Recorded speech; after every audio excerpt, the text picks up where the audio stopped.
नमस्कार, मैं मेहता और आप देख रहे हैं ताजा दृष्टिकोण। आइए आपको लेकर चलते हैं देश और दुनिया की सबसे बड़ी खबरों की तरफ। पहली खबर, तमिलनाडु की राजनीति में सत्तारूढ़ द्रविड़ मुनेत्रम कड़गम और अभिनेता राजनेता विजय की नई पार्टी तमिल वेत्री कड़गम के बीच जुबानी जंग जारी है। डीएमके और मुख्यमंत्री एमके स्टालिन ने नई पार्टी पर व्यंग्य किया और कहा कि डीएमके को समाप्त करना चाहती है। हालांकि उन्होंने विजय या उनकी पार्टी का नाम नहीं लिया, परंतु उनका बयान विजय के हालिया आरोपों के जवाब माना जा रहा है। विजय ने डीएमके पर शराब बिक्री और कानून व्यवस्था को लेकर सवाल उठाए थे।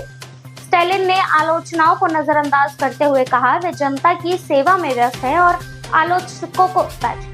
आलोचकों को जीने देगा संदेश दिया। विजय की पार्टी ने जिला स्तर पर बैठक कर डीएमके और भाजपा पर नीतिगत असफलताओं के आरोप लगाए। साथ ही केंद्र सरकार के एक राष्ट्र एक चुनाव प्रस्ताव की निंदा भी की। डीएमके ने डीवीके के विचार को नकल और कॉकटेल करार दिया। तमिल राजनीति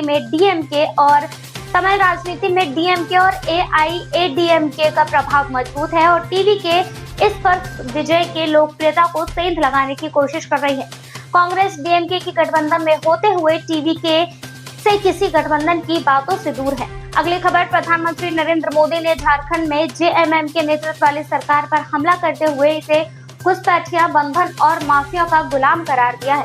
उन्होंने आरोप लगाया कि झारखंड में भ्रष्टाचार ने एक उद्योग का रूप ले लिया है और बांग्लादेशी घुसपैठियों का समर्थन हो रहा है, जो आदिवासी समाज और सामाजिक संरचनाओं के लिए खतरा है। मोदी ने राज्य के मतदाताओं से आगामी विधानसभा चुनाव में भाजपा के लिए समर्थन की अपील की, ताकि डबल इंजन सरकार बन सके और विकास की गति दोगुनी हो।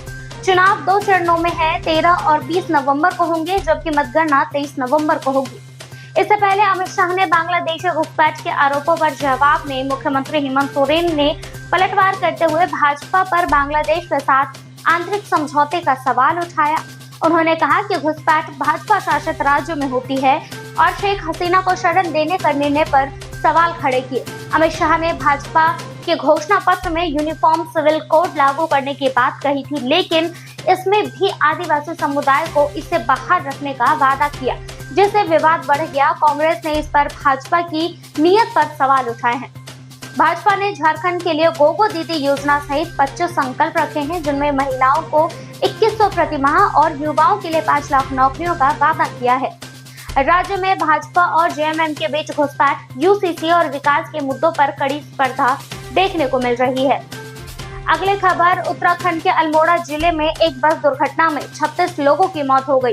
जिला अधिकारियों के अनुसार यह दुर्घटना तब हुई जब 45 सीट वाले यात्री बस गढ़वाल के पौड़ी से कुमाऊं के रामगढ़ जा रही थी और मरचुला के पास 200 मीटर गहरी खाई में गिर गई। यह दुर्घटना रामपुर से 35 किलोमीटर दूर सुबह लगभग 8:30 बजे के करीब और स्थानीय निवासियों ने सबसे पहले बचाव कार्य शुरू किया। इस दर्दनाक घटना के तुरंत बाद पुलिस और राज्य आपदा प्रतिक्रिया बल ने बचाव अभियान तेज किया। मौके पर कई यात्रियों की मौत भी हो गई, जबकि अस्पताल ले जाते समय 9 लोगों ने दम तोड़ दिया। गंभीर रूप से घायल 3 यात्रियों को एयरलिफ्ट कर एम्स ले जाया जा रहा है। मुख्यमंत्री पुष्कर सिंह धामी ने इस घटना पर शोक जताते हुए जिला प्रशासन को बचाव कार्य में तेजी लाने का निर्देश दिया है। उन्होंने एसडीआरएफ को तुरंत घायलों को नजदीकी स्वास्थ्य केंद्रों तक पहुंचाने का निर्देश दिया और गंभीर रूप से घायल यात्रियों को एयरलिफ्ट सुविधा का आदेश दिया है। मुख्यमंत्री ने हादसे के कारण की जांच के लिए मजिस्ट्रेट जांच का आदेश दिया। क्षेत्र में आरटीओ अधिकारी को निलंबित कर दिया। साथ ही मृतकों के परिवार को 4 लाख रुपए और घायलों को 1 लाख रुपए की सहायता राशि देने की घोषणा भी की है। अगली खबर, महाराष्ट्र में विधानसभा चुनाव से पहले चुनाव आयोग ने पुलिस महानिदेशक राशिम शुक्ला को तबादला कर दिया। कांग्रेस और विपक्षी दलों ने शुक्ला पर सत्तारूढ़ दल के पक्ष में पक्षपात और अवैध फोन टैपिंग का आरोप लगाया था। कांग्रेस नेता नाना पटोले ने मुख्य चुनाव आयुक्त को पत्र लिखकर शुक्ला को हटाने की मांग की थी, जिसमें आरोप लगाया गया था कि उन्होंने केंद्र, शिवसेना और एनसीपी नेताओं के खिलाफ फर्जी मामले दर्ज कराने का निर्देश दिया था। शिवसेना नेता संजय राउत ने भी शुक्ला का निष्पक्षता पर सवाल उठाते हुए कहा कि उन्होंने 2019 में विपक्षी नेताओं के फोन बातचीत रिकॉर्ड कर भाजपा नेता देवेंद्र फडणवीस को दी थी। चुनाव आयोग ने महाराष्ट्र के मुख्य सचिव को निर्देश दिया है कि वो शुक्ला का प्रभार अगले वरिष्ठ आईपीएस अधिकारी को सौंप दे और नए डीजीपी के लिए 3 नामों की सूची भेजे। इस निर्णय का विपक्ष के नेताओं ने स्वागत किया। महाराष्ट्र में 20 नवंबर को चुनाव और 23 नवंबर को मतगणना होगी। अगली खबर, भारत के चुनाव आयोग ने केरल, पंजाब और उत्तर प्रदेश के 14 विधानसभा उपचुनावों की मतदाता तिथि को 13 नवंबर से बदलकर 20 नवंबर 2024 कर दिया है। ये निर्णय विभिन्न राजनीतिक दलों और सामाजिक संगठनों के अनुरोधों के बाद लिया गया है, ताकि बड़े सामाजिक, सांस्कृतिक और धार्मिक उत्सवों के कारण मतदाता भागीदारी प्रभावित न हो। अवधि में बदलाव के प्रभावित निर्वाचन क्षेत्र है केरल के पलक्कड़, पंजाब में डेरा बाबा नानक, छब्बेवाल, गिद्दरबाहा और बरनाला, और उत्तर प्रदेश में मीरापुर, कुदरकी, गाजियाबाद, खैर, करहल, शीशामऊ, फूलपुर, कटहरी और मझवान। ये उपचुनाव महाराष्ट्र विधानसभा चुनावों के साथ भी होंगे, जिनका मतदान 20 नवंबर को होगा। झारखंड में भी मतदाता 13 और 20 नवंबर को निर्धारित हैं, जबकि सभी परिणाम 23 नवंबर को घोषित किए जाएंगे। चुनाव आयोग का यह कदम मतदाता भागीदारी को बढ़ाने के लिए है, क्योंकि पलक्कड़ में 13 से 15 नवंबर तक कालपथी रथोत्सव, पंजाब में 555वां प्रकाश पर्व और उत्तर प्रदेश में कार्तिक पूर्णिमा का त्योहार मनाया जाएगा। अगली खबर, अमेरिका के राष्ट्रपति चुनाव की तारीख नजदीक आते ही कमला हैरिस और डोनाल्ड ट्रंप अनिर्णित मतदाताओं को आकर्षित करने के लिए अपने प्रयासों को तेज कर रहे हैं। ये चुनाव 5 नवंबर को होने वाला है और ये हाल के वर्षों में सबसे करीबी चुनावों में से एक हो सकता है। हैरिस मिशिगन में प्रचार कर रही है, जबकि ट्रंप पूर्वी अमेरिका के महत्वपूर्ण स्विंग राज्यों पर ध्यान केंद्रित कर रहे हैं। हालिया जनगणनाओं के अनुसार हैरिस आयोवा में अप्रत्याशी बढ़त बनाए हुए हैं, जबकि अन्य सर्वेक्षणों में ट्रंप ने संकीर्ण बढ़त बनाए रखी है। अब तक 41 मिलियन से अधिक मतदाता पहले ही मतदान कर चुके हैं। मतदान का समय हर राज्य में भिन्न होगा और मतदान के बाद एग्जिट पोल्स 5 बजे EST से प्रारंभ होगा।